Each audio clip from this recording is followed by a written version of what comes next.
So good morning everyone, my name is Raquel Empardilla and we are going to tackle about the Marina Bay Sands. Marina Bay Sands is the leading business, leisure, and entertainment destination in Asia. The vision is to build an integrated development that is timeless and a landmark that possesses a distinct identity which distinguishes Singapore from other cities. It is located along the Marina Bay waterfront. The integrated resort features more than 2,500 hotel rooms and suite rooms across its three cascading hotel towers and an extraordinary rooftop sun sky park with an infinity pool.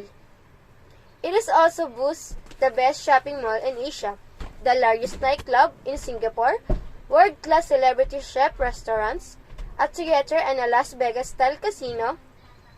Business visitors will also enjoy the extensive meetings, incentives, convention and exhibition or MICE facilities featuring state-of-the-art technology, highly flexible exhibition halls, and a convention center that can host over 45,000 delegates. Completing the lineup of attraction is Art Science Museum at Marina Bay Sands, which plays host to permanent and marked exhibition. The Marina Bay, as the centerpiece of Singapore urban transformation efforts, Marina Bay has grown into a leading financial center, a civic space, and a community playground for all.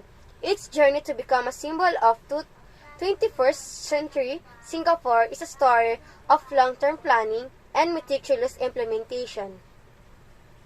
So for the hotel rooms of Marina Bay Sands, they have a deluxe room, premier room, family room, and suite rooms. So that's all for my topic, and may I call Miss Daisy Casas for the continuation of the topic. Signature attraction for Marina Bay Sands Hotel, Sky Sands Park, a Singapore landmark.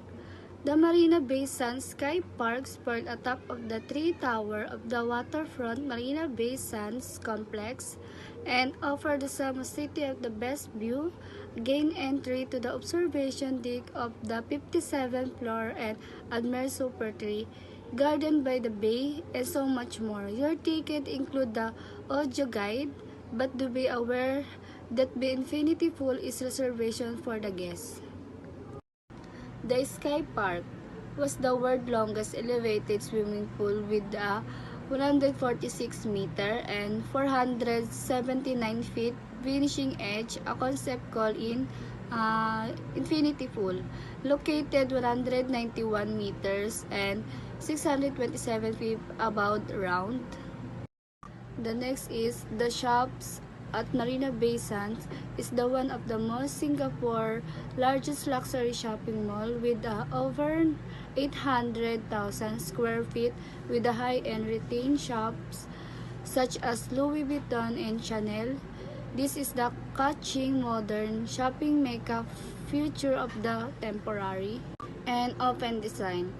With a breathtaking view of Singapore City skyline, located in the heart of the Central Business District, visitor can look forward of refreshing mix of international luxury brand.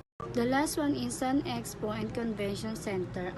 Is the Singapore largest and the most versatile meeting space, figure over 1.3 million square feet of the flexible space, 250 meeting rooms and region largest bathroom, and the capacity of 2,000 exhibition booths.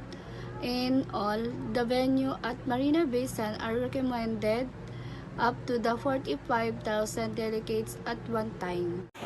The Marina Bay Sands Casino. It is the house inside one of the mall's most iconic structures.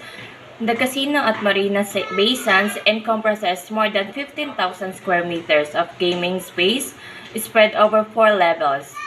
Boasting one of the world's largest Swarovski crystal chandelier, the casino is also known to over 600 table games, more than 1,500 slots, and wide array of dining options. It is the world's most largest casino with 6,000 tables games and 250 slot machines. It is also a 24 hours. Then kapag pumunta ka sa casino na yon, it is required na naka-smart casual ka. The Marina Bay Sands Art Pot. The Marina Bay Sands Art Pot comprises two large-scale art installations created by 8 internationally renowned artists. So, meaning to say, nagsama-sama yung mga kilalang artists para gawin ang isang art na to, which is the Marina Bay Sands Art, upang mas tangkilikin ng maraming tao. And para marami rin pumuntang mga the next one is the Art Science Museum. It is constructed next to the 3 blocks and has the shape of lotus. The roof was retractable, providing waterfall through the roof of collective rainwater when closed in the day, and laser show when open at night. This museum structure is meant to symbolize with 10 fingers, and the tip of each fingers filter in natural light to showcase the exhibit in the best light. So kapag pumasok ka sa exhibit na yon, you will see the natural light, different kinds of lights that you will see here.